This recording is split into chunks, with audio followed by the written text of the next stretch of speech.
We've got some follow-up questions about tight ends. We've got questions about what to do at the back end of the first round and the beginning of the second round. And wait until you hear what Derrick Henry eats for dinner, I would call it, like in between lunch and dinner. Do you guys prefer dinner or dunch? Isn't that his lunch? It's at like 4 or 5 p.m., but it's the first meal of the day for him. What did I call that, Jamie? Pre-dinner or third lunch? Third lunch, I think. This is the first he eats. Yeah, it's pretty crazy. We welcome you to our Friday mailbag here on Fantasy Football Today. We have an exciting day because today Draftathon begins. Our Tiltify page is active. If you want your question read on a future mailbag, you can now bid on that. I'll tell you about that in a little bit. Not bid on that. You can purchase that. I'll tell you about that in a little bit. And I wanted this to be the case. I'm going to make the first donation.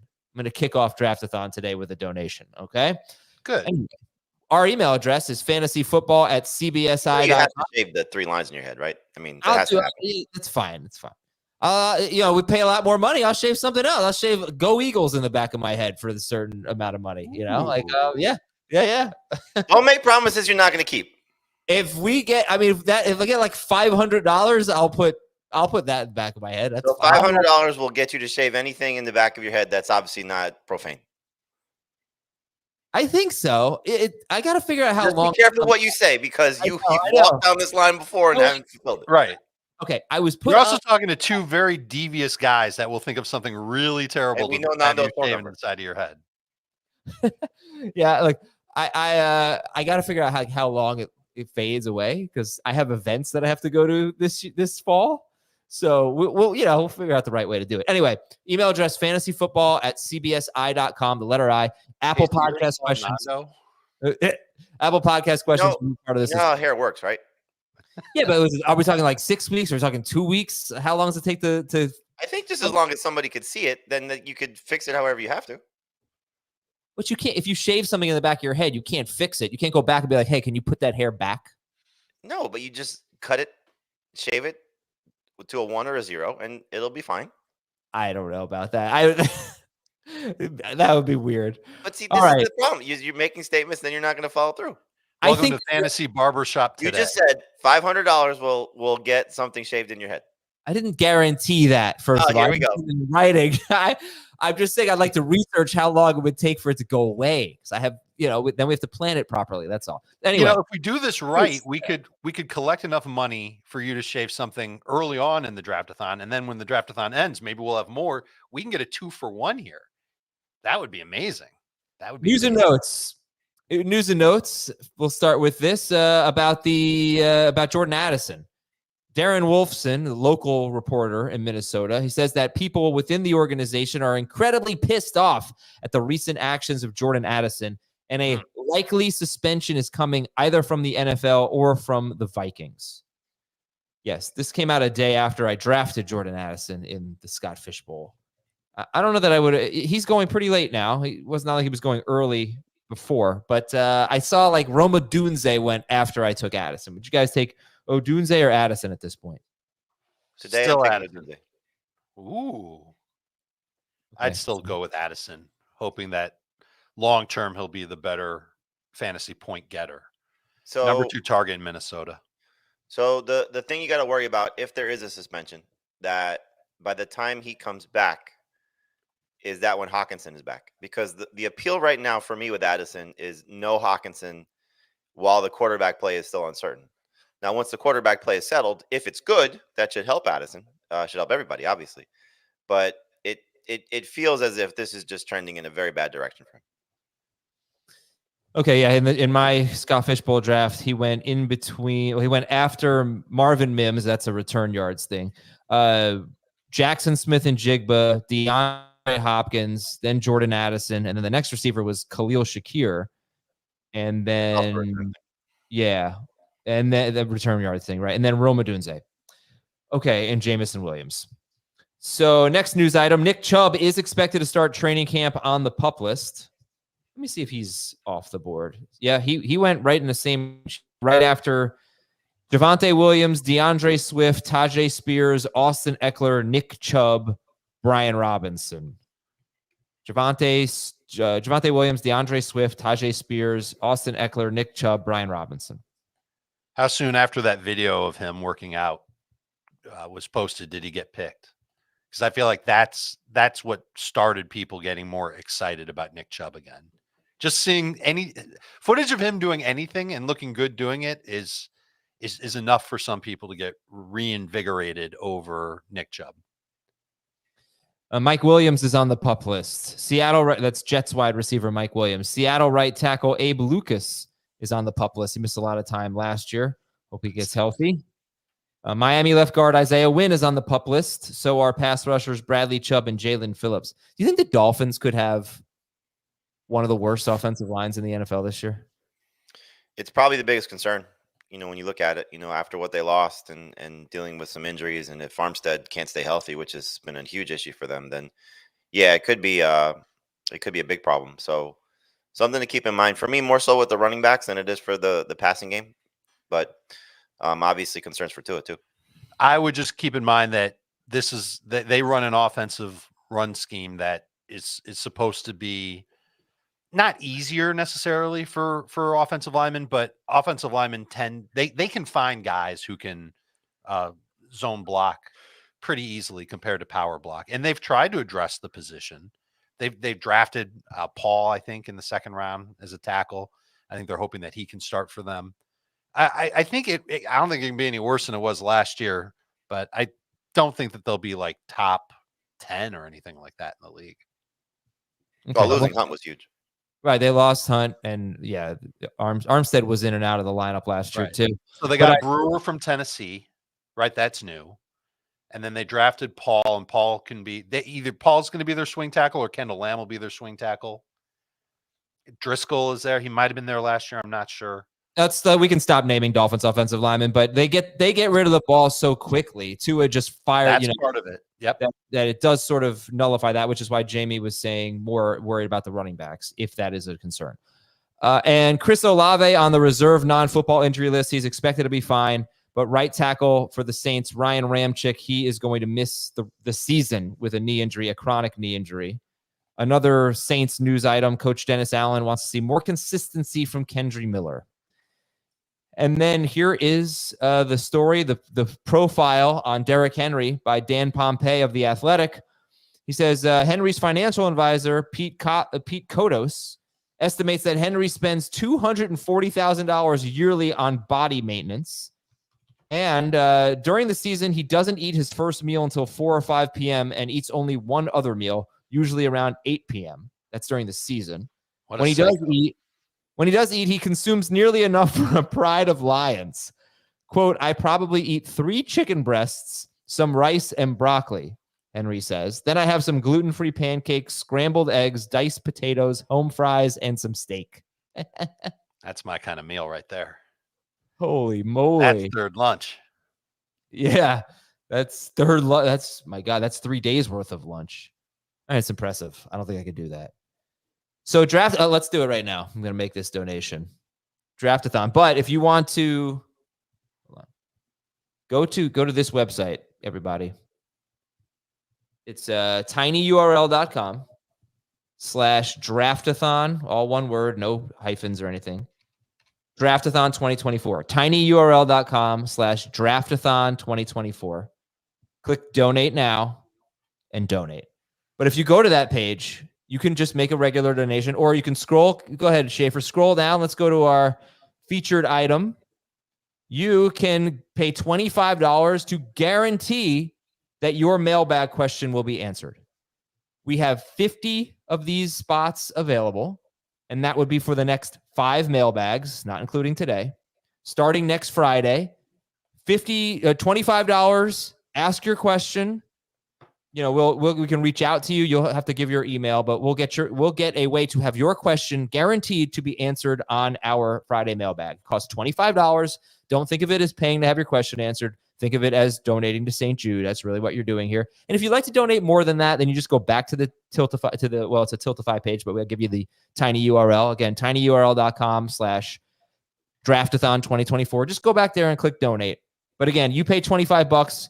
Your question, you have to click that link. Your question will be answered on a mailbag. and it'll be one of the next 5 mailbags. Oh wait, somebody just donated. Oh, did someone beat me to it? Oh, Dave. Good job, Dave. You know what? I can't get mad at you. I appreciate that, man. I think it's happening this week. So I'll say it, that we're starting to promote the mock drafts that we're going to be doing with our listeners, our readers, everything that anybody wants to participate with us. So the first one I believe is going to be Thursday at noon.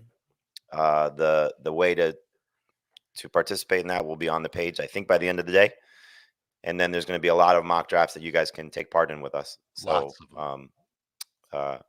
and special things along with it, like getting the opportunity to rate your own draft or explain your own draft strategy. So that's kind of a separate donation as part of it. But I believe the first draft will be this Thursday at noon.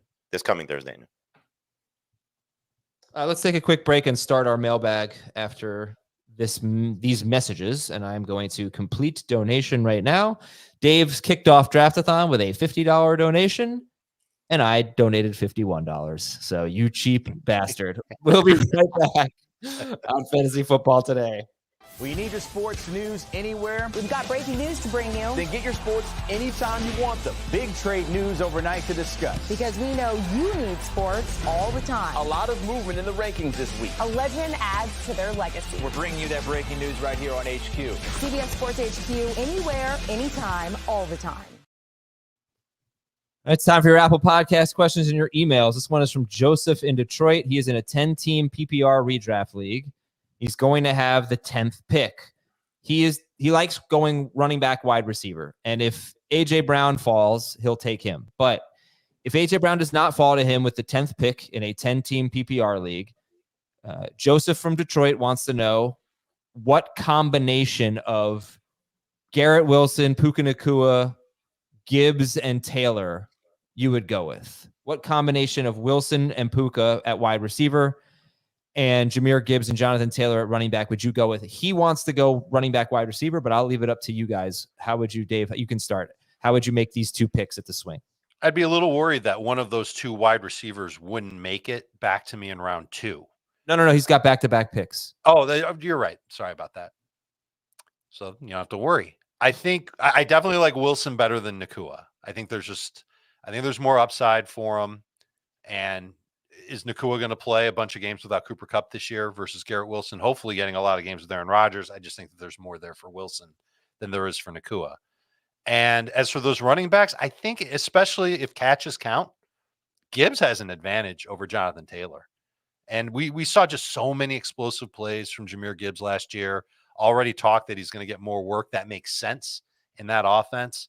I think that there's like legitimate top 3 RB upside for Jahmyr Gibbs, which is why he's a first-round pick. So I'd want Gibbs and Garrett Wilson. If he wants to go the route of receiver and running back, then those are the 2 I would choose. I would actually take both receivers, though. I think there's more upside with both those guys in this format. Who are you targeting then in round 3 at running back? Because they'll have the 3rd and 4th picks. Those will be the 40th and 40, or no, 30 and 31. 30th and 31st picks. Thank you, Adam, for setting me straight there. Mm-hmm. What kind of running backs are there that you'd be okay with, just to lay it out for them, what to expect in round? I wouldn't necessarily be, locking myself into taking running backs there either. But, that's going to be the range for anyone from that 3rd tier of guys. That's Alvin Kamara, that's Josh Jacobs, that's Joe Mixon, that's, those kind of guys, if that's the route you want to go. But again, I wouldn't necessarily have to settle for that. Or I wouldn't want to have to settle for that. Oh, okay. What if James Cook or Pacheco fell there? Or even better. Oh, yeah. Because Pacheco's going 38th in CBS ADP. Yeah, that's another reason why I wouldn't necessarily have to. Oh, sorry. Why wouldn't I put myself in the position of blocking myself into two a receiver and a running back? Unless he likes, one of those guys better. Pacheco's going 24th. Sorry. James Cook's going 26th. So they won't be there probably. Achane 30. Jacobs at? Jacobs 26th, actually. 2 guys going 26th. Yeah, 26, 27. They have basically the same ADP. All right, let's move on to our next question here. It is from Rodney. Is it from Rodney? Yes. He basically wants to know how you feel about Mike Gesicki. He listened to our show yesterday, wants a little bit more on Mike Gesicki, who, by the way, finished as a top 12 tight end 3 straight seasons. Per game, top 16 tight end 3 straight seasons with Miami, 2019, 2020, and 2021. And those were on teams that threw 22, 24, and 21 touchdowns those seasons, whereas Joe Burrow at his best is throwing 35 or more touchdowns. Jamie, how do you feel about Mike Gesicki? I don't think he's a bad streamer. I think he's definitely in the conversation of guys that we were talking about, that you can pick up and see what happens, or draft and see what happens if you're inclined to take 2. There's a couple of things at play. First off, while they lose Tyler Boyd, they add Jermaine Burton, and we'll see what happens with the 2 receivers if they stay healthy, because that's been a problem for them in terms of Chase and Higgins. The other part of this is, at one point, is Eric All healthy? The tight end that they drafted, who's got an opportunity to be, I think, a pretty good player. He's coming off of a significant injury, so he may not be ready to start the season and may not play until the end of the year. So that should certainly help Gesicki. But look, he's been the type of guy that has teased us so many times, with his time in Miami mostly. So it wouldn't be surprising to see him have a couple of good games. Will he have consistency in terms of a lot of good games? And so that's the concern. So yes, good second tight end. You've heard a lot of buzz. I said this yesterday. I said the 2 guys that you're going to hear a lot about are going to be Gesicki and Noah Fant. That people are seeing the path to production there, and it's there, but they both have failed to do it. And so I wouldn't necessarily go crazy for those 2 guys. I would take flyers on those 2 guys if you have the drafts, if you have the bench spots to do so. Okay. I'm not sure he'll finish higher than 5th in targets in that offense. Dave, the question though that Rodney asked that I didn't ask was what would you think about him if T. Higgins or Jamar Chase got hurt? Because that's his case. Like, in drafting him in a best ball league, that he would be really good, basically, if one of those guys got hurt. Do you agree with that premise? In theory, yes, because some targets would open up if he's indeed going to be close to a full-time player. But it's a terrible reason to take anybody, hoping that somebody else gets hurt in front of him. Yeah. The best ball is perfect. Tight end premium, perfect. Tight end premium, yes. That's the type of things, type of scenarios where you're taking shots on trying to win something big or benefiting from a scoring format. So there is a path to success for Gesicki. Absolutely. Okay, this is from. Oh, Dave, give me a name and a city. Let's go with CJ from Louisville, Kentucky. CJ says, "Hey, Tanjiro, Inosuke, Zenitsu, and Nezuko." Okay. No idea. I think it's Dragon Ball Z is my guess.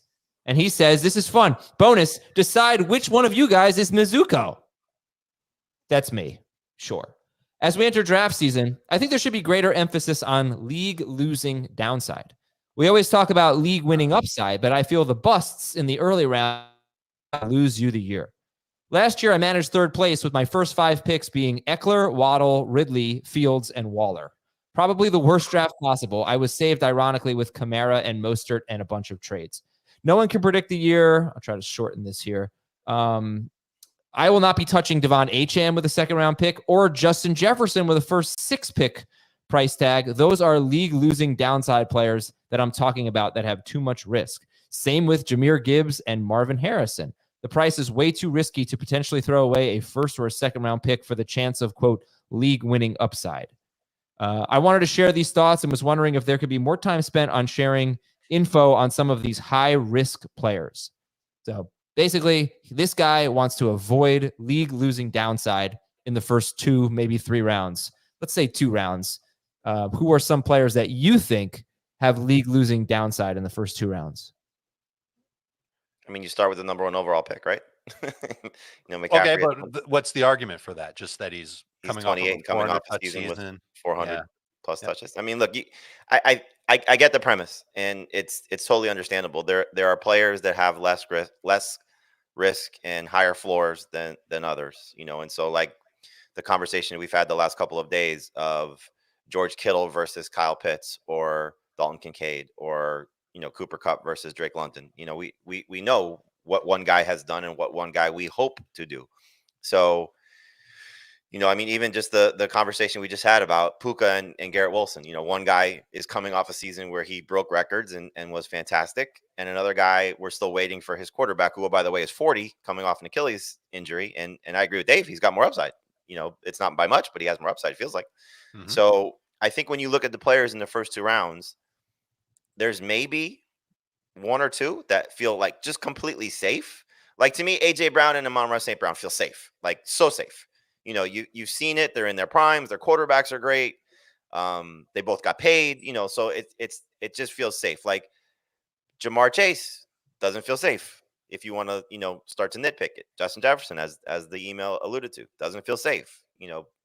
Despite the fact that they're probably still safe. But there's things you can point to and say, okay, quarterback injury, all these things. So it just, I think you're limiting yourself by taking away the upside for certain players, but you can sort of navigate it if you want to. Like Jonathan Taylor, you know what you're going to get from him if he's healthy, by comparison to Jahmyr Gibbs or Saquon Barkley. Because there's question marks for the guys that are around them. So I just don't think it's the smart way to play, unless you're just okay, here's player A, here's player B, and I don't want to take the risks, so I'm just going to take the safer option. So James Cook versus Isaiah Pacheco, or Josh Jacobs versus Isaiah Pacheco. So you saw what Pacheco did in his offense last year. He's safer versus Jacobs maybe losing a lot of work to Marshawn Lloyd based on the things that you're hearing out of Green Bay, or James Cook not scoring more touchdowns. So again, for me, it's just like there's 5 or 6 players in the first 2 rounds that just are safe.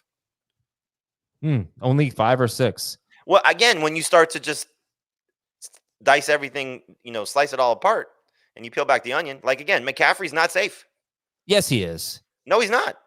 I mean, he could get hurt, but so could anybody. If we remove injury, but again, when you start to attach things to historical situations, 400 plus touches is bad.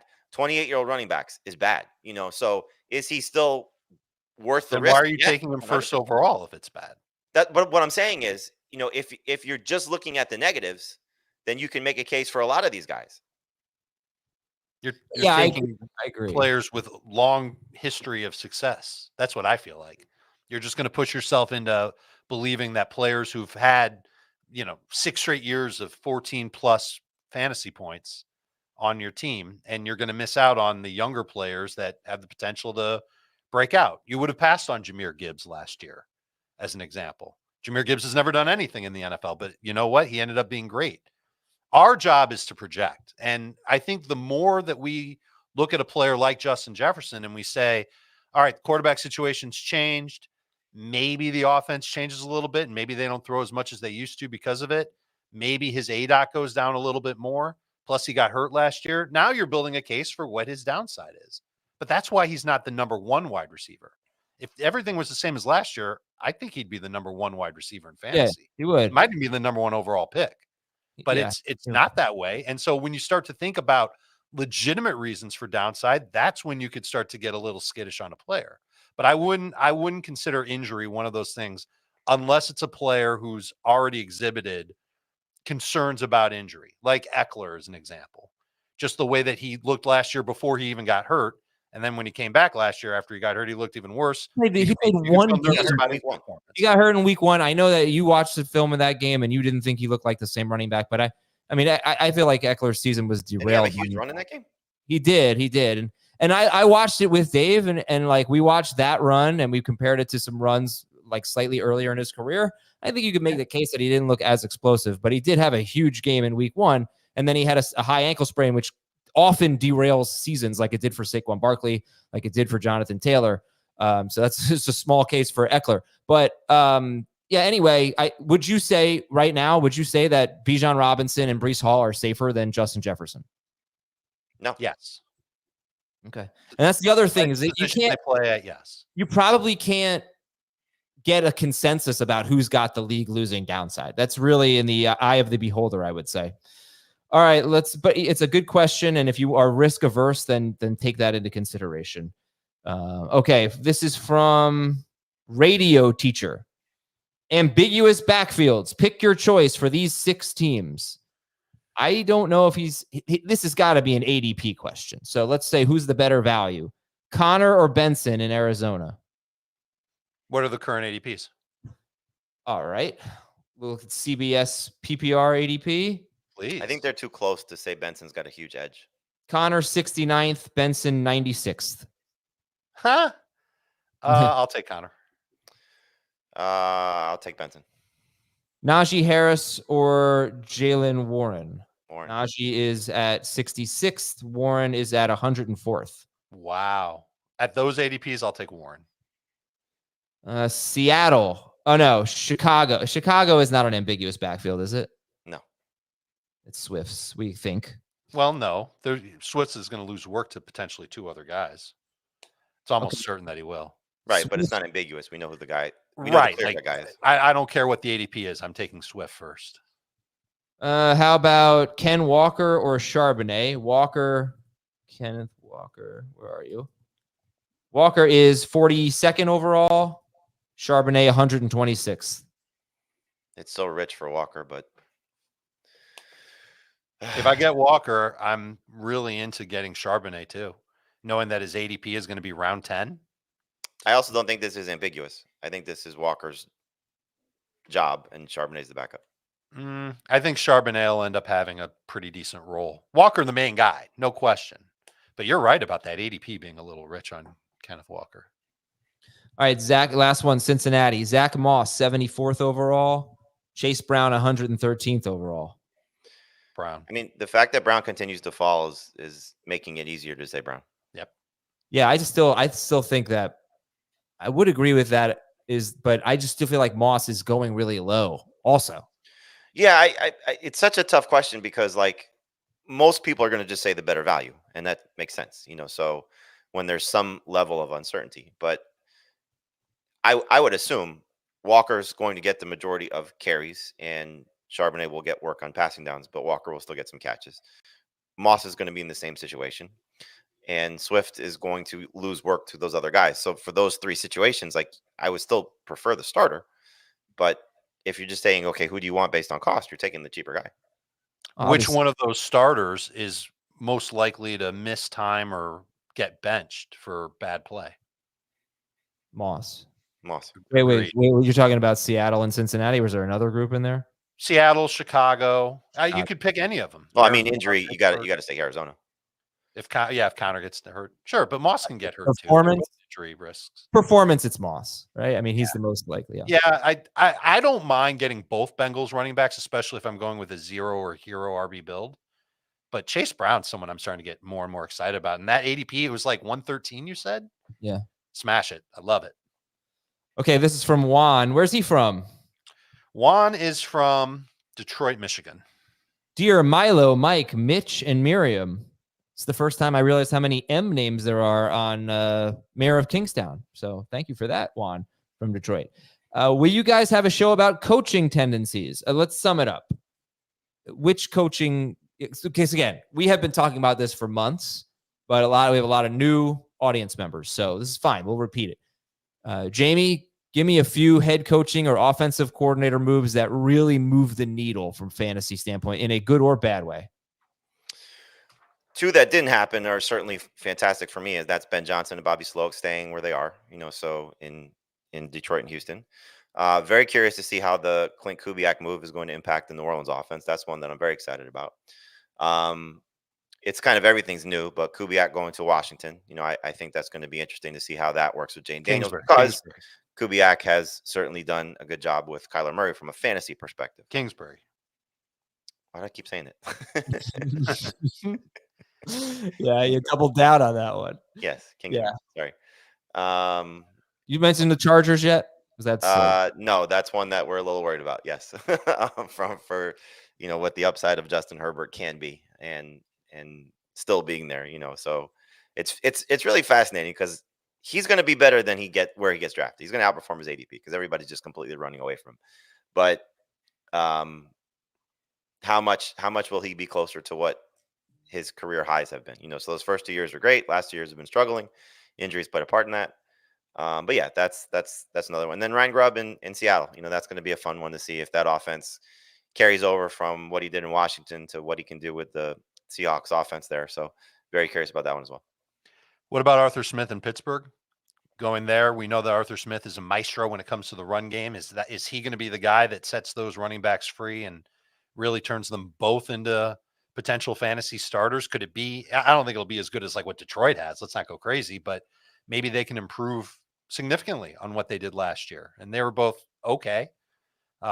Warren certainly hit expectations more so than Najee did, but maybe that run game will get going. They improve their offensive line. That scheme will be good. And obviously the quarterback change, we'll see what that means for Pickens and for Freiermuth. But those two pass catchers could end up being not bad for fantasy. Pickens especially could be a number one guy. I think Alex Van Pelt is kind of interesting, but I don't think he's a miracle worker. Patriots offense is kind of a mess. Luke Getsy is fortunate to get another chance to call plays in the NFL, but he might have an edict from Antonio Pierce in Vegas to run the ball more. That'll be interesting because they don't have like super stable options at both quarterback and running back. So I'm kind of curious how that goes. And then Tennessee is one. I don't think you mentioned Tennessee, James. No, it's a good call. Yeah. But Brian Callahan, to me, that's one of the most fascinating ones because Callahan, one of several new coordinators that come from a West Coast system, trying to get Will Levis to improve his game. And boy, did they do a lot with their receiving core and their offensive line. And they change out their running backs. That's going to be a completely different looking offense than from anything you've seen from the Titans in the last 5 years or so. So that's one that I'm really interested in. Atlanta's interesting with Zach Robinson there. Again, another West Coast guy. But like little smaller tendencies, I haven't dug deep enough into every single one of these guys. Jamie mentioned Ryan Grubb. We've talked a lot about how he seems to really favor receivers and especially slot receivers. That's something that could benefit Jackson Smith and Njigba. And they're also going to rotate guys. So you'll see DK Metcalf play more in the slot this year than in the past. Some fascinating situations for sure. If you missed our episode last Thursday with Rich Rebar, Rich was talking about the 12 teams that have a coach or coordinator from the McVay or Shanahan tree, and then added Detroit because they seem to do the same things that Ben Johnson seems to do the same things, which is exploit the middle of the field. Yep. They're very successful. And these 12 teams, I think it's 12, including Detroit. It's the Rams, Niners, Bengals, Vikings, Packers, Falcons, Titans, Saints, Dolphins, Texans, Bears, and Lions. And we said, well, how could you draft an entire fantasy team consisting of players from only those 12 teams? And then I came up with this based on ADP, drafting from, let's say, the 5 or the 6 spot in a 12-team league. Jamar Chase, Kyron Williams, Jalen Waddle, Alvin Kamara, T. Higgins, Kyle Pitts, Aaron Jones, Christian Watson, and then at quarterback, Caleb Williams, Brock Purdy, Tua Tagovailoa. Take 2 of those 3. And I thought it was a pretty fun exercise. But yeah, I actually thought a lot about that. I'm going to try to focus on those 12 teams. I'm not going to draft a roster of only players from that team. But I think those are the teams that have the offensive philosophies that are working and could help you be a little bit of a cheat code for you. Did we mention Philadelphia? No, I was thinking about that. I didn't know if we would still continue. But yeah, Kellen Moore going there too. Yeah, that might be the biggest one. All right, we got to take a break, and we'll come back and talk about a lot of other things. Yeah, nothing's nice. What a tease. Yeah. Also, I'm trying to get up to $500 in donations before the end of the show. So we are stuck at $126, which is pretty good for 30 minutes. But if you want to go to URL.com/draftathon 2024, go ahead and make a donation. We'll be right back on Fantasy. There are some things in life that you can't quite explain. An extraordinary story. Maybe it sounds flawless, looks effortless, or makes you feel like a part of history. The first ever goal for BFC. And when all of those phenomenons come together, it's perfect. Pitch perfect.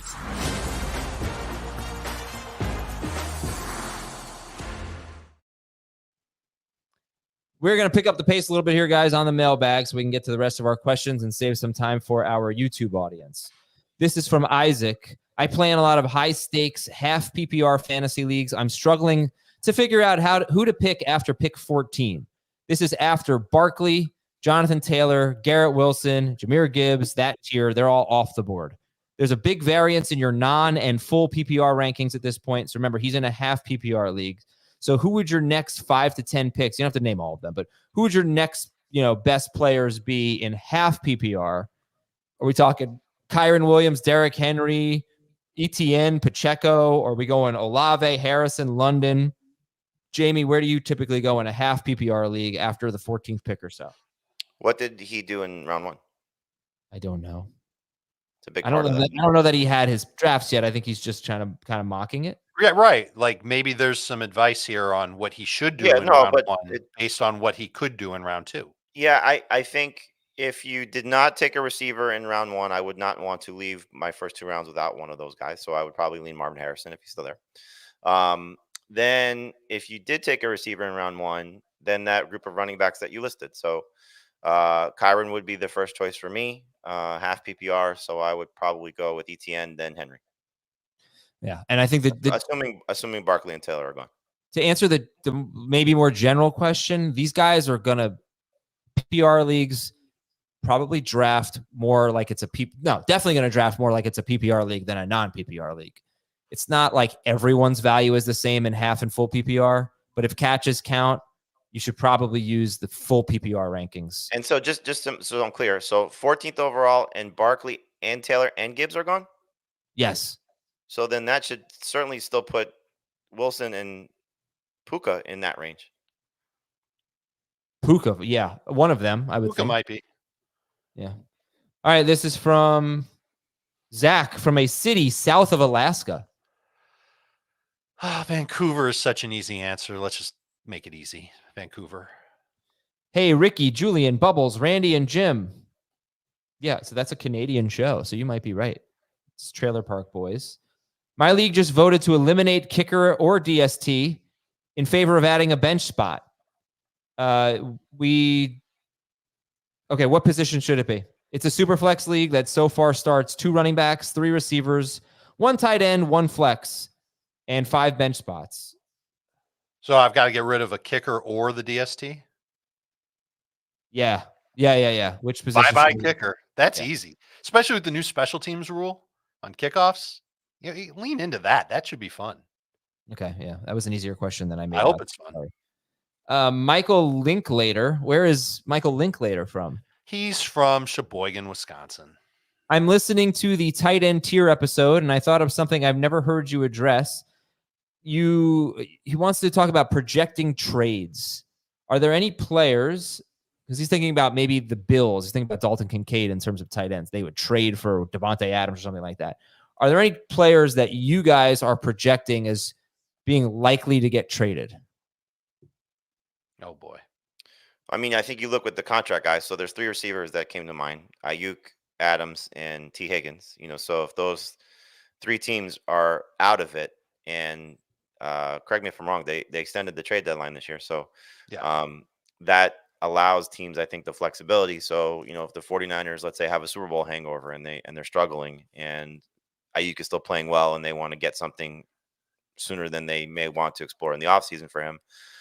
Same thing with the Bengals. If they're struggling and they want to trade T. Higgins because they're not going to pay him. And then obviously Adams being, 31 heading to 32, still playing well enough that a team is going to covet him. So those 3 are easy, I think, to say could be on the move, but they're also, 2 of them at least are on Super Bowl contenders. So you expect those teams to play well if things go right. I think any running back that's not one of the young superstars is on the table as well. The Khalil Herberts of the world, I'm trying to think those second and third guys on the depth chart that could still retain some value. Javonte Williams, those kind of guys. But to project trades is so hard because, like the 49ers don't seem to have any reason, unless, again, they're blown away, to trade Brandon Ayuk right now. You've heard everything from Devontae Adams himself, his agent, the Raiders. They're not trading him right now. So the Bengals don't seem inclined to trade T. Higgins right now. Again, why would these teams? So I can't draft Dalton, and I know we're just using Kincaid, but I can't. I'm not avoiding Dalton Kincaid. I'm not avoiding Garrett Wilson. I'm not avoiding, players that could be impacted by a potential trade chip. I'm also not going to go crazy for Deebo Samuel because Brandon Ayuk may get traded. I'm not going to go crazy for Jaden Daniels because Ayuk may come to Washington. I mean, you just can't factor that in right now. So TJ Hawkinson was traded at the deadline. Can you name another skill position player of significance Amari Cooper. at the Wasn't he? trade deadline?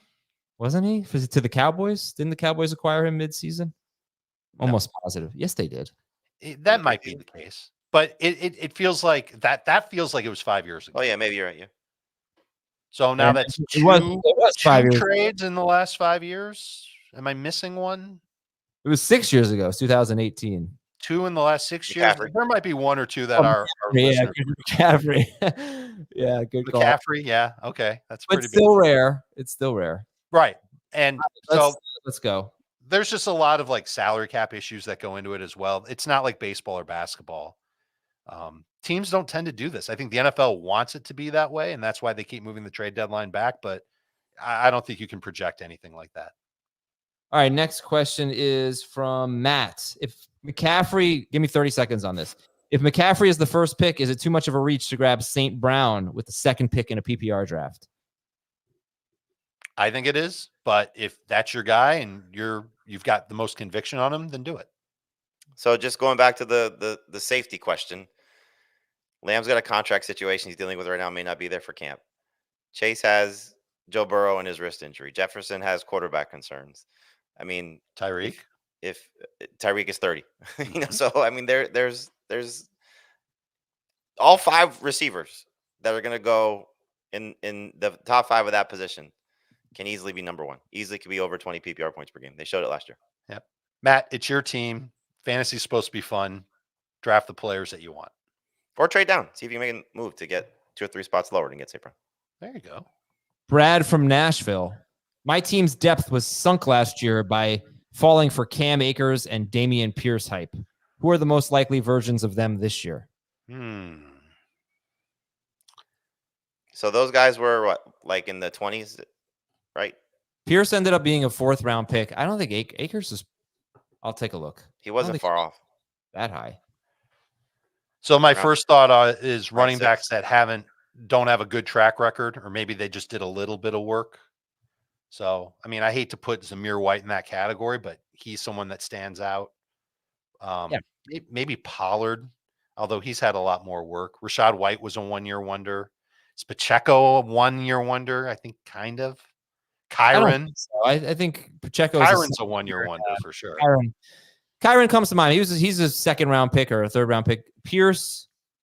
I mean, Kyron was so much better than Pierce. That's definitely true. But it's also like to Heath's point about this is coaching change. And so how much does that matter? Because what we've seen from these guys has been when these out of nowhere running backs, and we're talking about the James Robinsons, the Dameon Pierces. I'm sure I'm going to leave out a couple, guys that were late round picks or undrafted free agents that just surprised everybody. Had good camps, and then you say, okay, here they go. Akers isn't really in that category, but Akers was, I don't think he's ever been the same or will ever, unfortunately, be the same coming off the Achilles injury. So Zamir White is an obvious one. He's in the Alexander Madison camp. We keep making that comp. I wonder, just from a ADP standpoint, is Jonathan Brooks going to be that guy? Just because he may not be right in year 1, coming off the ACL tear in Texas, from Texas. Right. Or it might be until December when we really see him. I'm going to give you the 4 running backs who, over the last 6 seasons, have finished in the top 12 while being undrafted in fantasy. James Robinson and Mike Davis in 2020. Cordero Patterson in 2021. Kyron Williams in 2023. All of them had opportunities pop for them after training camp started. And then they got hot early on, and that was that. Gosh, Kyron Williams is going to be just protect yourself. Get Blake Corum with him. It can be done. It's right, but similar to Pacheco, same coaching staff, great offense. And McVay, for what it's worth, not that we were discounting it. We said that Kyron was a guy to take a late round flyer on. Not expecting this clearly, but he was one of the guys that they didn't play in the preseason. Who Kyron? Yeah. Yeah, they don't Was he play anyone healthy? in the preseason. He was healthy. The Rams is like do not play guys in the preseason. I love them. They play backups. Yeah, that's true. That's true. I love them for that though. That's one less stupid preseason game that I have to overreact to and draft Darren Waller and whoever else. Who's the guy on this? That drive. Marquez Callaway. I remember drafting Marquez Callaway over Brandon Cook a few years ago. I'm gonna tell you right now, I'm gonna watch all the preseason games because it's our job. I'm gonna put much less stock into it than I have. Can I tell you a funny thing about Marquez Callaway? That's actually worked out well for me, but he was the first swing and miss. So Dave and I are in a 14-team dynasty league run by Heath Adams, loosely associated with my team in that one. So for the last 3 seasons, I've spent the majority of my fab budget on the first waiver run in our league of players that didn't get drafted. The first year I did that was Marquez Callaway. I spent all my fab on him, and he sucked. Yeah. The last 2 years I've done that has led to Isaiah Pacheco, Puka Nacua, and Kyron Williams. Yeah. So, all right. all of those guys have been first run waivers. And has Jack fixed our record yet? No, Okay, but we're not going to lose. We lost the poll, so we're going to lose. So then, okay, so in that same fab run last year, Jack is a Bucks fan. Jack spent we have $1,000 fab budget. Jack spent $700 of his $1,000. I think it was $700 on Trey Palmer. Jeez. For $400, I got both Kyron and Puka. Yeah. I gotta stop being thrifty. All right, let's get to our next. Looking. There's really no guy this year, unfortunately. Now somebody might emerge, but Right. Someone will. Yeah, but the problem is that I think the league has been a little bit smarter because it's IDP league also. And typically what tends to happen is we start to get in round 3 in that league. I know I'm going on a tangent, but typically we start to get in round 3 in that league. The guy who hates me on YouTube is going to love this. Typically get in round 3 is the IDP players start to come into play. And there's honestly, Dave, the ton of talent that's available on waivers is all the IDP guys because we drafted, I think, almost every skill player for the first time offensively this year. Great. I thought I was the only one that was on top of that. Okay. Now that you said something and everybody in the league watches this, they're going to know. Question from Art.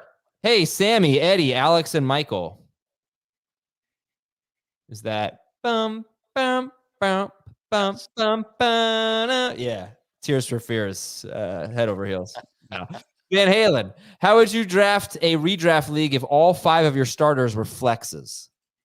Including quarterback? I'm guessing not quarterbacks. But if it were, then I would draft 5 quarterbacks. So like the fishbowl. Yeah, basically. And you have to start, 1 running back, 1 wide receiver, and then the rest are flexes? Yeah, but that's not even what this is. This is literally 5 starting lineup spots. Man, I don't think I'd go after tight ends as fast. Oh.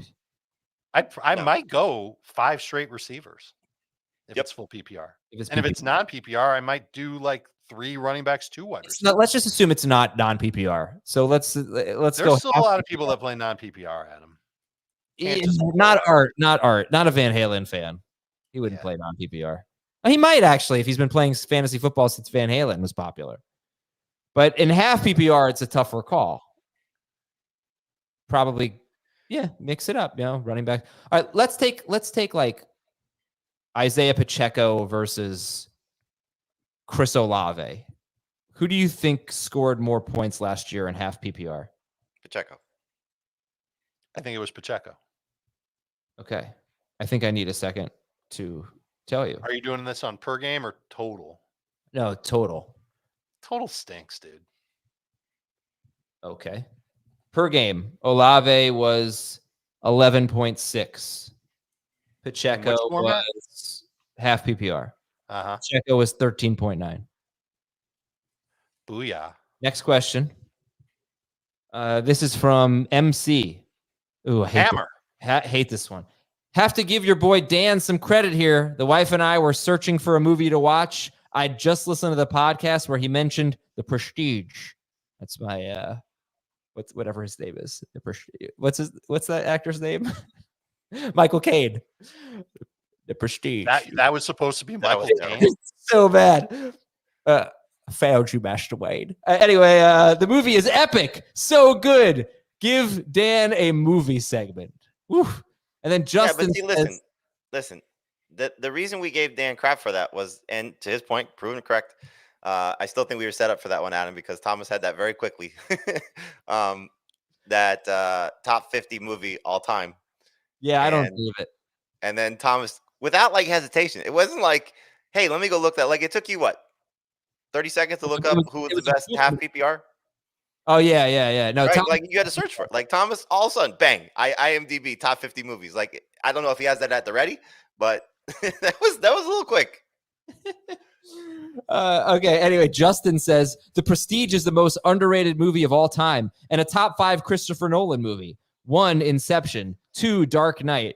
3, The Prestige. 4, Interstellar. 5, Memento. So am I supposed to think that Christopher Nolan has 3 top 50 movies of all time? It's possible. Possible. That's what he's claiming. And then Steve says, subject line, Adam for president. I'm interested. I'm happy to step up. I can try. Okay, he knows I hate keeper questions, so he has 2 questions. One's specifically for me. 1, Dan and Malik Neighbors are hanging from a cliff. You have one hand on each, like in the movie The Good Son. Who are you saving, Adam? Wow. Yeah, I'm gonna save Dan because I couldn't possibly pull up Malik Neighbors. Like, that's just, I'm not strong enough to do that. But, Well, I mean, the right answer is that Malik Neighbors could probably save himself if yeah, he had to. Sure. Dan would die. he'd pull me with him. That's That's sucks. true. That's true. Dan would. It's like in the was it Avengers Endgame, right? When they're fighting to see who's going to die to get the stone. Never seen it. Did you ever see The Good Son? No. It's a really good movie. Chilling ending. All right, here's the keeper question. Must keep 3 in a PPR league, 1 quarterback, 4 point per passing touchdown. You can keep them for up to 3 seasons, except for Jamar Chase. He can only be kept for 1 more season. So pick 3. Jamar Chase in the 4th round, James Cook in the 11th round, Sam Laporta 13th round, Achane 13th round, Anthony Richardson 13th round. It's 1 QB. 1 QB is 4 point per passing touchdown. Laporta. And It's 3. Laporta and Cook are musts, especially you got him for 3 seasons at that type of price. I'm gonna go Laporta, Cook, and Achane. I was going to say Richardson. Laporta, Cook, and Richardson for you? Laporta, Yeah, I mean, Richardson, I agree that Achane, like, if things click right this year, he'd be amazing. But I think Richardson might have just like a safer chance than Achane of having more long-term success. Close call. All right, let's go, YouTube. Let's get your questions in, and let's start with this one from Adam Arnold. Oh, you picked somebody named Adam. That's surprising. I love your initial. I love the initials. 12-team PPR, 2 flex, 1 keeper redraft league. Puka is being kept. Should I keep Breece Hall in round 4 or Sam Laporta in round 10? Oh, Breece. Yeah. I hate throwing Laporta back, but Breece. Yeah, I don't. This is like layup. In a league, it's from Jake. Oh, that's funny. Jake SF and his logo, his avatar is State Farm logo. In a league with What if it is Jake? maybe it is. Welcome, Jake from State Farm. In a league with 0.5 point tight end premium, khakis. 0.5 point tight end premium. If you have 2 top tight ends, is 1 worth a flex, even if you have good wide receivers? Yes. Yeah. What do you think Jake from State Farm wears to the beach? Khakis. Khaki bathing suit. Yeah, nobody knows. This Vern is going khakis. Why are you saying that? It's like the original Jake from State Farm commercials. Oh, yeah. What are you wearing? The guy's like, khakis. Well, is that a Jake from State Farm commercial? It is. But it was a different Jake.